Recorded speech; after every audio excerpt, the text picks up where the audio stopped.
Welcome again to the Parkinson's Solution Summit. I'm your host, Dr. Ken Charlin. Today's guest, Dr. Joel Kahn.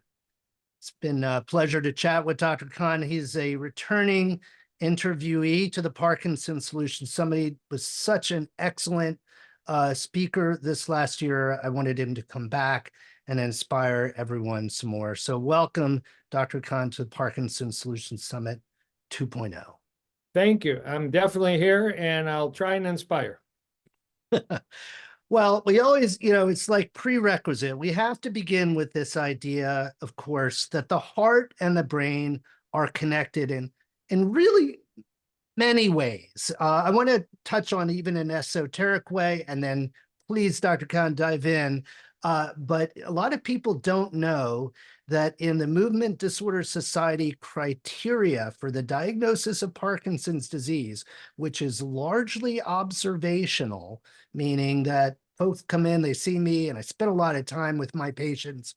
And, they've often seen a neurologist who said, well, they just looked at me and they said, you have Parkinson's and here's a prescription and I'll see you in 6 months, But I said, well, actually, that's not very good bedside manner, but it is mostly observation. However, supportive in the diagnosis of Parkinson's, although I've never ordered this test, is the cardiac scintigraphy to demonstrate dropout of adrenergic neurons in the heart.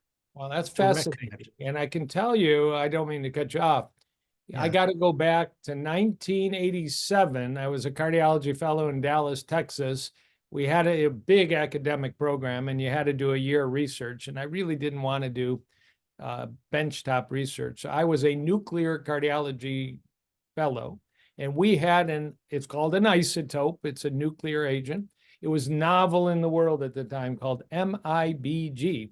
And it turns out it's a sympathetic nervous system marker. And we were using that in Dallas. And then we also used it in University of Michigan in Ann Arbor when I was there. And, that you can actually, we should probably start out that there's a parasympathetic vagal nervous system rest and digest. And there's a sympathetic nervous system of fight or flight. And the fact that you can actually inject something, it looks like water, but it's radioactive, and it's taken up in these sympathetic neurons. And it shows you if there's healthy sympathetic nervous system presence in the heart or the brain or other parts of the body. It's occasionally done over the adrenal glands and all, or abnormal. And, I've actually published a couple of papers about MIBG and diabetics and congestive heart failure. But I was aware that they were doing that in brain imaging and Parkinson imaging. I just didn't know as part of the criteria. So this is very nostalgic for me that you bring that up. The exact test, and in this context, an abnormal result is decreased uptake in the heart. Right. Yeah. It's called, you know the term. You're the neurologist. It's denervation. And again, I just relate my research project actually going before Dallas was in Ann Arbor, was on the autonomic nervous system function, parasympathetic, sympathetic, in diabetics. And it's very common, particularly for type 1 diabetics, to get damage to the nerves to the heart. And you know the term, it's denervation. And the first nerves that are damaged are the parasympathetic nerves. And what happens in a type 1 diabetic is their resting heart rate slowly goes up and up and up and up. And you see this a lot. They're lying on a table, just calm as can be, and the heart rate's 98 or 102. It's a very ominous sign in a diabetic. And it's sympathetic denervation. And then if you inject MIBG, you'll see that the heart is lacking the normal supplies. And it remains a very big challenge. It becomes problems in the operating room. All of a sudden, their blood pressure and heart rate is unstable, but it's rarely checked for. So the MIBG nuclear injection in a Parkinson patient would be one way. The other way, and you know that, your blood pressure is 140/80 lying on the exam table, and you have them stand up, your Parkinson patient, for 3 minutes, and their blood pressure is 84/58 standing. They might be dizzy, they might not, but unless they're dehydrated, that is sympathetic denervation, and they just can't handle the stress. Of course, orthostatic hypotension and Parkinson's disease. I remember the term Shy-Drager syndrome, and that's Right. probably still used now and then. And, you can look at the resting heart rate in a Parkinson patient. There's one that actually I described, which is, and I hope people that are listening, this isn't too high level, but on an EKG, just done in the office, there's all kinds of measurements. One of them is called the QT interval, capital Q, capital T. Nothing about being a cutie pie, but QT. And it gets prolonged when the heart's suffering autonomic nervous system damage. And I actually described that if you have a diabetic with a long QT, you have a high-risk diabetic. I've actually heard that there's similar literature in the Parkinson's system. So, there's tests. You wonder why they're not more common. It's possible within 10 or 12 minutes to attach a couple EKG electrodes, a couple finger probes, and actually really measure the autonomic nervous system in a diabetic, in a heart patient, in a Parkinson's patient, Yes. and really get a report. This is since the 1970s. But Yeah. you show me a clinic that does that, it's very rare. There actually isn't. Oh, yes. Fantastic. See, you're ahead of the game. Yeah, there's an autonomic function clinic at the Mayo Clinic, but I don't Yeah. even do it here. I have access to a great local company in Detroit that does have a machine. Maybe you're using it. If I any X Medical, I'll give them a shout out, unpaid shout out. They have a great machine, but I don't have it in my clinic.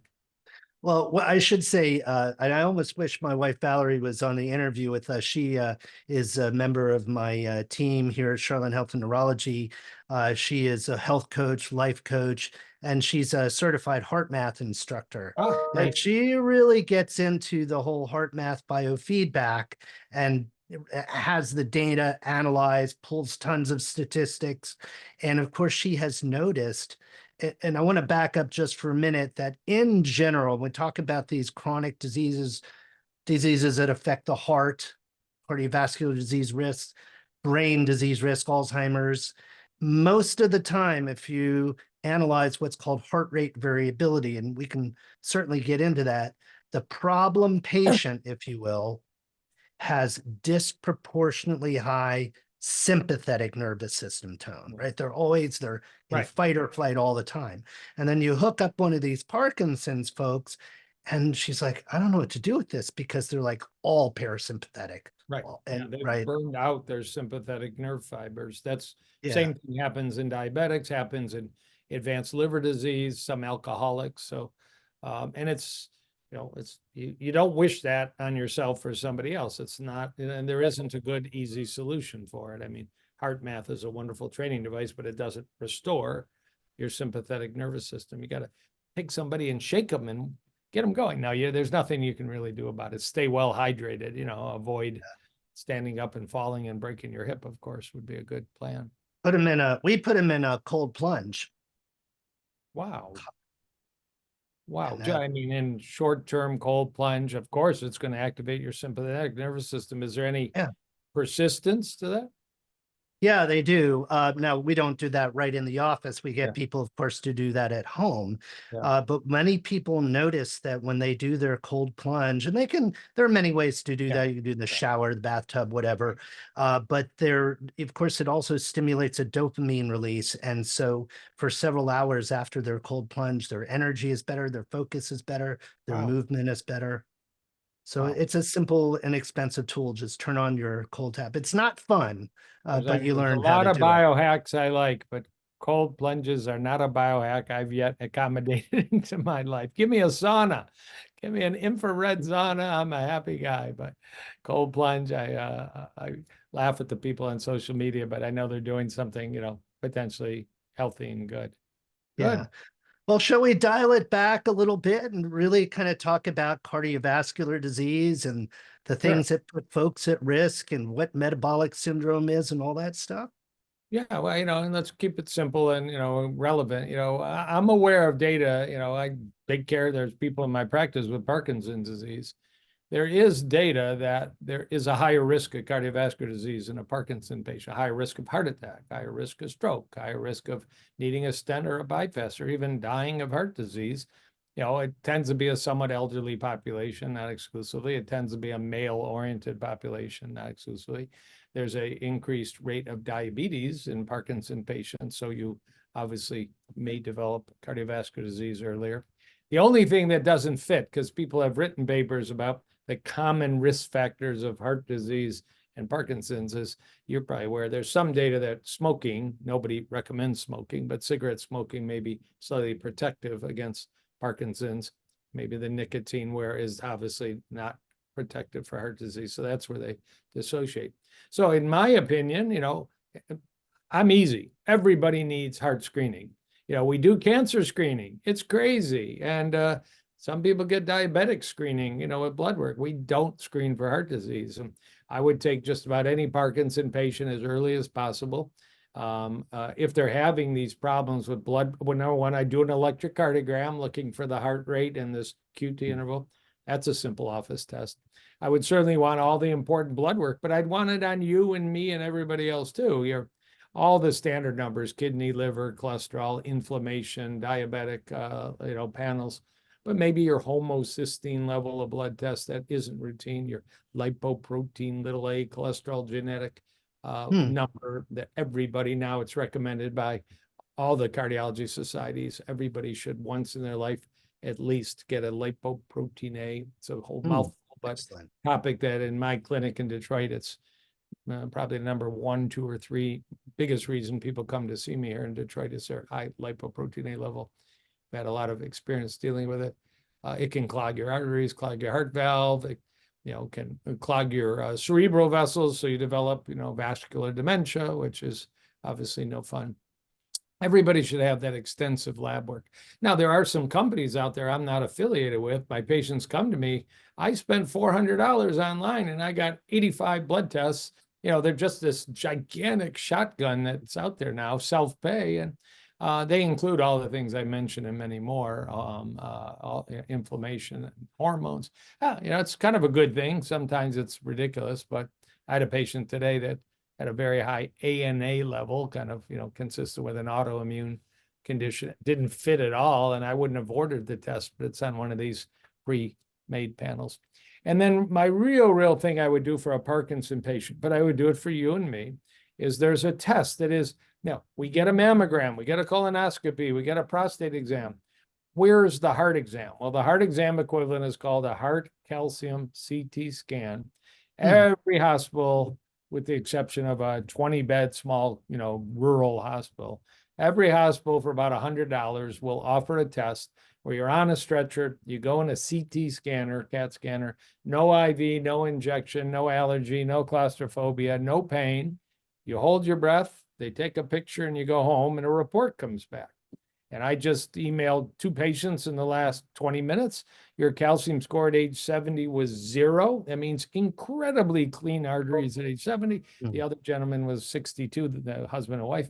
Your calcium score was 0. I mean, great news. That's what a Parkinson patient should know. That's what we all should know. That's the equivalent of a mammogram or a colonoscopy of the heart. Costs about $100. And except if you live in Texas, you're going to pay out of pocket because the insurance companies don't understand heart screening at all. There's 6,000 research studies on heart calcium scans. This isn't new. It's not novel. It's not expensive. It's not dangerous, but it's not used hardly at all. It's crazy. I'd want to see those labs. I'd want to see the calcium CT scan. The only people that don't need the calcium CT scan, if a Parkinson patient already had a bypass or a stent or a heart attack or a stroke or a carotid stent, I mean, they're a vascular patient and they need treatment. But, majority of the time, people don't know. People with hypertension and atrial fibrillation and all kinds of disorders, they've never really had their heart arteries examined. So, if you do those 2 things, a few extra blood tests and 1 heart CT scan, and maybe an electrocardiogram, that's the 3rd one, you're so far ahead of the game. Now, of course, if it isn't 0, I had a nice 61-year-old man in the clinic today, stud. I mean, big, strong, good-looking guy. I know his wife a little, so he's in her over. A really very favorable risk factor profile. I mean, his lunch at work isn't what I would eat, but other than that, lab work was strangely pretty good. And his calcium score was in the 98th percentile, meaning way in the stratosphere. And he's got young kids at age 61. This is an issue. I mean, are you going to be there to see your kids graduate high school? So we're going to spend a lot of time going deep on genetics and diet and nutrition and It's fitness wonderful. and put a program together. So that's the scary part. You're walking around playing pickleball and you get one of these scans and it comes back awful. And it doesn't mean you're about to die. It could mean you're about to die. It doesn't guarantee Right. you're about to die. Or a big But heart you attack. sure want to find out, you know, how you deal with it. And that's true of Parkinson's patients who are at high risk for heart events. And it's true for everybody else too. I want to tell you a little story, and we don't often think of these summits as necessarily. We're spreading information, hoping people take action steps, but it's a little different than the feedback we get in our office. Of course, patient of mine, great guy, very health conscious, does everything he should be doing from a functional medicine perspective. Listen to your interview last year. Doesn't have any cardiovascular risk factors like high blood pressure, dyslipidemia, that kind of thing. Had a coronary calcium test, abnormal. Stress test, recommended by his doctor, abnormal. He's got a left anterior descending stenosis that's going to get treated. And this guy has worked so hard to maximize his function and quality of life with Parkinson's.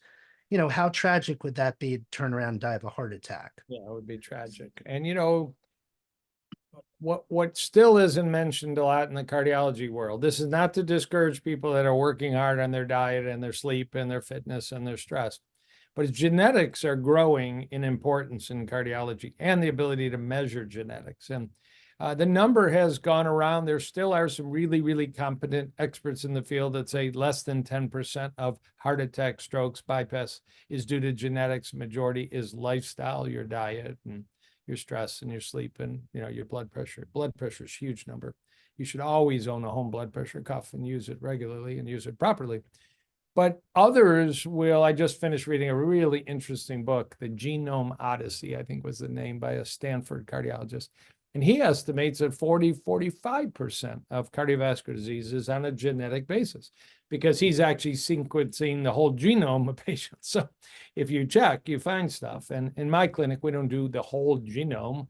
We don't do every gene, but we do a lot of them. And, we pick up tremendously powerful genetic influences. So people are eating well, exercising. I couldn't have heart disease, no way, but mom and dad gave them, a roulette wheel roll that wasn't so favorable. So the bottom line is get the heart calcium CT scan. If it's a 0, your genetics and your lifestyle, even if it doesn't seem obvious, seems to be working pretty well. And do it again in about 5 to 10 years. And if it comes back like this 61-year-old father of 2 young children, very high, we may be able to prevent, something that was 5 years down the road, the emergency room or stent. So, yeah. Because maybe we a need more to aggressive approach. In fact, there's another Stanford cardiologist I've never heard of, but he just published a book, and I'm going to I already steal the title. The book is called Fight Heart Disease Like Cancer. That's the name of the book. I actually, not to diss it, I love the title and the cover. I thought the book was a little disappointing because it wasn't aggressive enough.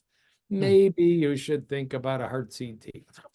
It's $75. Don't you want to know if you're walking around with the #1 killer of men and women? And, there's so much overlap between heart disease and brain disease and gut disease. I mean, kidney disease. It's a great clue to general aging. In fact, when I hear anti-aging experts talk about your telomere length, and nobody on the panel is talking about your cardiovascular aging measurements, and I put my hand up, excuse me, nobody's dying of telomere problems directly. What we're dying of is, old arteries, to the brain and to the kidneys and to the sexual organs and certainly to the heart organs. And let's do the basics. We always, in my world, neurology, we say that brain disease starts in the heart. Yeah, actually, so true. Yeah, I have a weekly podcast. And I did about 3 weeks ago. A new study came out. just take, I think it was patient, no, it was just a cross section of heart patients, how often they have white matter and other abnormalities on their brain MRI. And the final recommendation was maybe we need to consider a routine non-contrast brain MRI on people because the number of white matter abnormalities, lacunar, unknown infarcts, Right. brain atrophy, it was extraordinarily high. And some of those were like, I think in total, it was more than half the patients had unknown, unexpected brain findings just because they were in a cardiology clinic. And, So it true. was a I do review. want, this is a huge point, and for folks listening or watching, I really want to clarify this a little bit more because, in my world, I can't even imagine how many thousands of MRIs of the brain I've probably seen or ordered.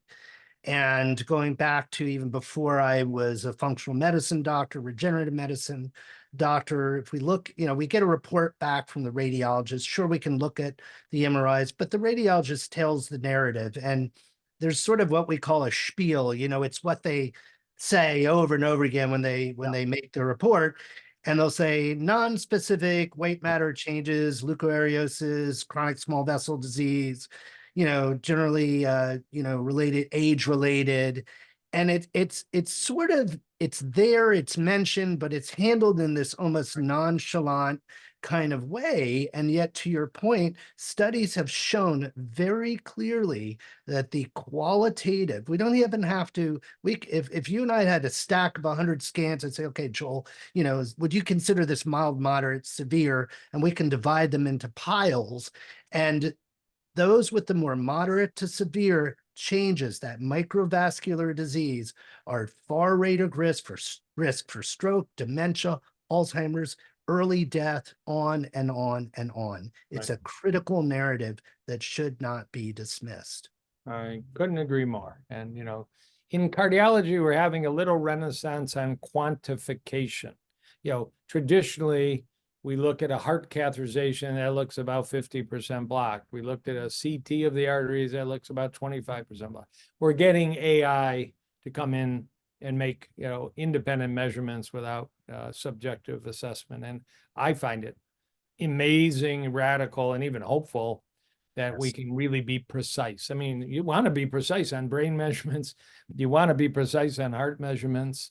The only people good at it are the people doing cancer screening, where they're doing, all kinds of CT and MRI and PET measurements. And we're catching up in my field, at least. It costs a little bit of money. They're not all insurance covered, but I'd want my heart disease, if present, to be as quantitative as possible. Oh, yes. And this is definitely entering the neurology world. The folks have a pencil and paper handy. There's a company called Octave Bioscience. And right now, their main focus, they're a heavily invested company, I think up to about $40 million now. Their main focus, or their sort of stage one rollout, has been multiple sclerosis. They're using 18 separate biomarkers divided into 4 broad categories, and then ultimately synthesizing all that into a single number they call their MS disease activity scale.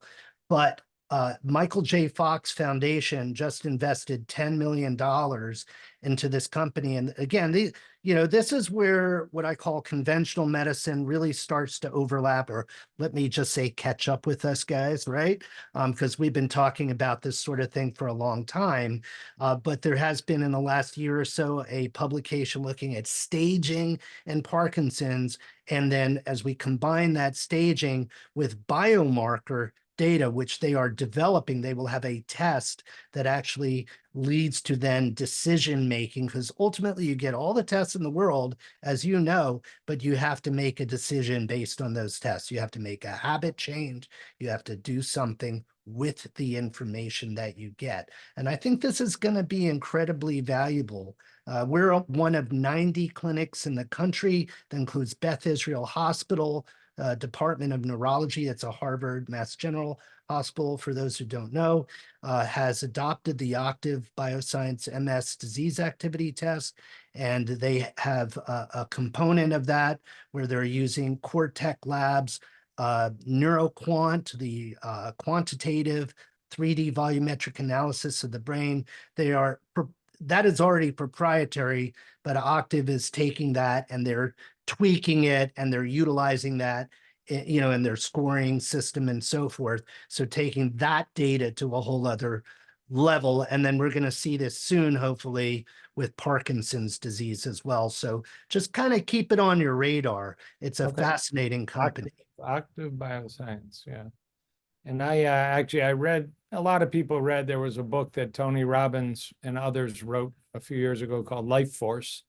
And he talked about you can get a non-contrast MRI of your brain, and a company from Finland called Combinostics would run this software analysis and tell you this region's a little larger than average, it's a little smaller than average, your alcohol is shrinking your brain hair, and your poor sleep is shrinking your brain there. So I actually finagled away in Detroit to get that done. We don't have it routinely yet, and it came out okay. But it's a whole different thing when when the radiology report isn't mild atrophy, when it's you're at the 88th percentile for people your age or something a little bit more specific. But it takes a little work.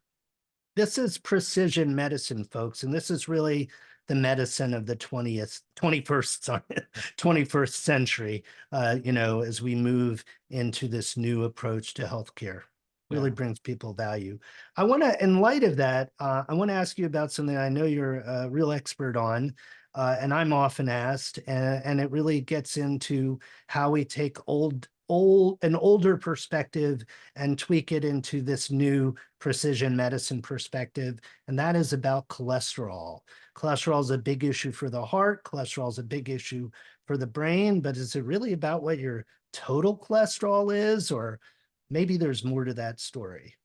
Yeah, well, one approach, number one, there's a routine cholesterol panel that doctors have been doing for 40 years, total cholesterol, HDL, triglyceride, and probably the most important number in cardiology right now is LDL, or low density lipoprotein cholesterol. And sad to say, if you actually look at the report, it says CALC, meaning it's actually calculated. It's not directly measured. So when we talk about precision medicine, the most important number that we're using for guidelines and treatment is a estimated number. Now, there you can order a better form of LDL, but very few doctors do that. Then you can get a more advanced, called like a LDL particle panel. It's been around for 15 plus years. It's quite inexpensive. And you can get a more accurate breakdown on your particles. And then two more just to mention. There is a very inexpensive blood test called ApoB, APO capital B. And it's one number, scientifically supported. Some people say the best cholesterol number of any, that tells you in one number all the bad particles that are in your blood that could cause atherosclerosis. And you want to lower it if you have atherosclerosis, less than 90, less than 60, less than 50. These are aggressive approaches. And then there's the one I already mentioned. You want to ask your doctor for lipoprotein A, LP little a, lipoprotein A. I've written a book on the topic, and go look it up. It's a genetic cholesterol that affects 20 to 25% of people, and it can cause any artery in the body, including brain arteries, to get clogged. It's not destined to do it, but it can do it. And it can actually cause one of the heart valves to get involved too. So not very nice. But I mean, is cholesterol bad? I mean, well, really? so, like a lot of things, there's a sweet spot, perhaps. I was in Dallas, I mentioned, in the 80s doing fellowship, and the Nobel Prize in Medicine was awarded to two doctors there on cholesterol metabolism, Dr. Michael Brown and James Goldstein. It was a big deal to have two Nobel Prize winners at the university. And even back then, this is very radical. They said, you need LDL to support, that's the backbone. You need cholesterol. LDL is a carrier. You need cholesterol to support your hormone synthesis and your sex hormones and your vitamin D synthesis. But they said you probably need about 25 to 30 milligrams per deciliter in your blood. Remember, most people have a cholesterol about 200. You need about 25 to 30 to support all that, and everything else might be excess. And there were a lot of native populations running around eating tubers and bugs that had, cholesterols in 90. There still are in Bolivia, the Chimane, and low LDLs, and they were fine. They, had good brain function and good energy levels. And all the rest.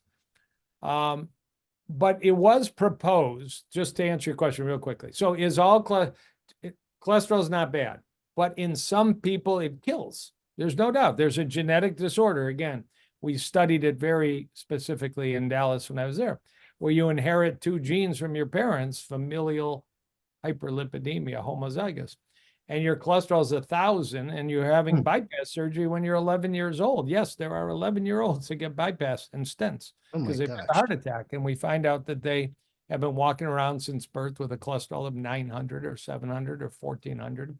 And there's other therapies, but I mean, it can clog your arteries that fast. Yeah, you might get a liver transplant. There's, aggressive, now we got better drugs too, but so cholesterol can kill. So the bottom line is, you can smoke your whole life and not get a heart attack and not get lung cancer. But when you talk to one patient, you're probably going to advise quitting smoking in general, of course. When I talk to one patient about their cholesterol of 300, I tell them, this puts you at risk for clogged arteries causing stroke, clogged arteries causing heart attack, clogged arteries causing sexual dysfunction, leg arteries getting clogged. You might have an amputation. We're going to check your arteries. This was a hypothesis proposed 40 years ago, proposed 15 years ago, that not all people with high cholesterol develop advanced atherosclerosis. So do an ultrasound, do a calcium score, maybe a leg ultrasound if you need to. If you have clean arteries, you may not need treatment. And that was a radical idea proposed in 2007 by a bunch of academic vascular specialists. But even the American Heart Association in 2019 caught up, took about 12 years, to say, if you go for one of these CT scans. So my advice is, if you got a high cholesterol, check your arteries. If you have a calcium score of 0, even the American Heart Association says that you might consider not taking a prescription drug for it. Focus on diet, focus on weight loss, focus on exercise, maybe supplements. So very few doctors practice that way. I do. If you've got clean arteries, I'll watch you over time and probably not introduce prescription drugs. But the mistake made is people don't get their arteries checked. So half of that mistake is they're taking the drug for their cholesterol, but they don't need it. And that is a mistake. I mean, there are, some downside to these drugs. Not everybody has a downside. There's some. And the other half of the mistake is their cholesterol is high. They don't focus on it. They read a book. There's lots of books, lots of podcasts, lots of YouTube channels that say cholesterol doesn't matter, but they're telling the wrong message. Cholesterol may not matter if you very carefully check your arteries and they come out very, very clean. And then you go back and check them again and they're still very clean. But nobody says that. They just patently say, cholesterol is important for your brain. Duh, we know that. The brain makes its own cholesterol. So when you check your blood, that's not your brain cholesterol. The brain has its own system separated by the blood-brain barrier. But many people need cholesterol lowering, and it's very impactful. It's ridiculous to say cholesterol doesn't matter. It's so anti-scientific. It's crazy. So you're educating me a lot, and I really appreciate this. And putting aside the folks with the familial hypercholesterolemia, one of the narratives often used looking at cholesterol, it's with the people who maybe have an elevated total cholesterol. It's it's not 1,000, but maybe it's in the low 200s or something like that. And of course, we look at their cholesterol HDL ratio. I look more at oxidized LDL than particle size, but maybe I'm wrong. But I think of them largely as reflecting the same type of information. And I say, look, I'm not here to demonize cholesterol, but I want you to think of a good olive oil that you purchased and, you spent a lot of money. Maybe you were on a special trip to Italy or Greece or wherever, but it gets lost in the cupboard. And 5 years later, you find it. And now, unfortunately, it's rancid and you probably wouldn't eat it. So is it really the cholesterol or is it sort of the oxidative stress? Is it the impact of these drivers of disease on these cholesterol particles? And ultimately, we need to solve these problems of inflammation, oxidative stress. And if we don't, maybe then we might consider some drug intervention. But if you're seeing me, you're probably motivated to make some changes. Right. And there's rarely, very honestly, don't repeat this to my peers. The gentleman, 61-year-old man with the two young children and a very high calcium score, he's going to need a statin. But I didn't have him leave the hospital today with a statin. He clearly wasn't ready. He's not a fan of drugs.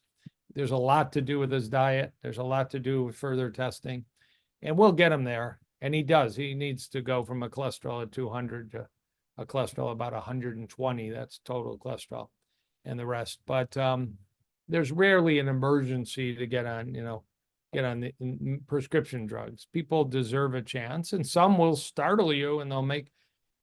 It's two parts. They've got to make a profound lifestyle change, largely based in dietary change, largely in my world based on adopting a whole food, plant-based, clean diet. And the second part is genetics impact. You can put two people with a cholesterol of 200 on the same diet.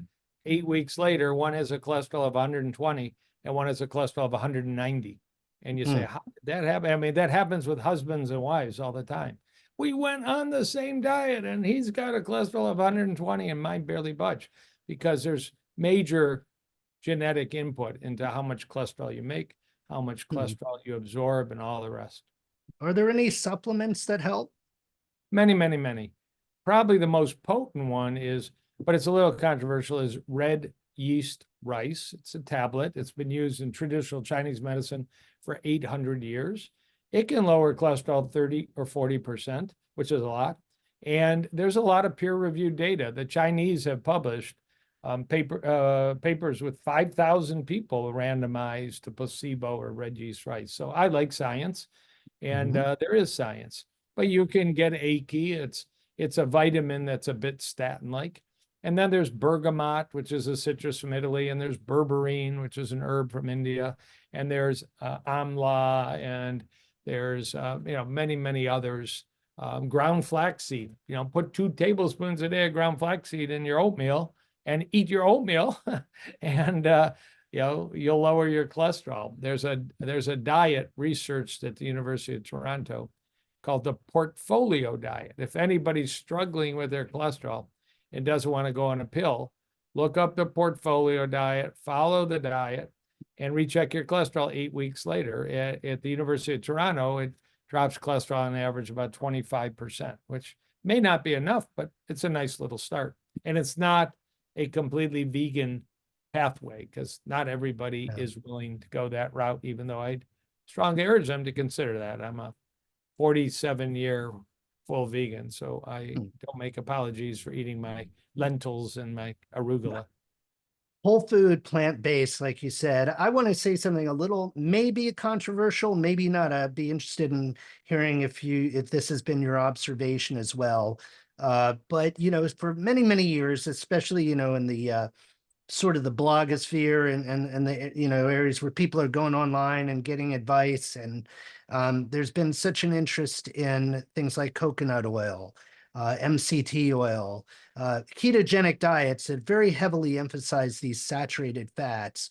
And what we've seen in our clinic is many, I won't say everyone, but many people who, I'm not against a ketogenic diet, but maybe an olive oil based ketogenic diet, because what we see when folks are heavy on these saturated fats, particularly our ApoE4 carriers, is we're seeing cholesterol numbers just go through the ceiling.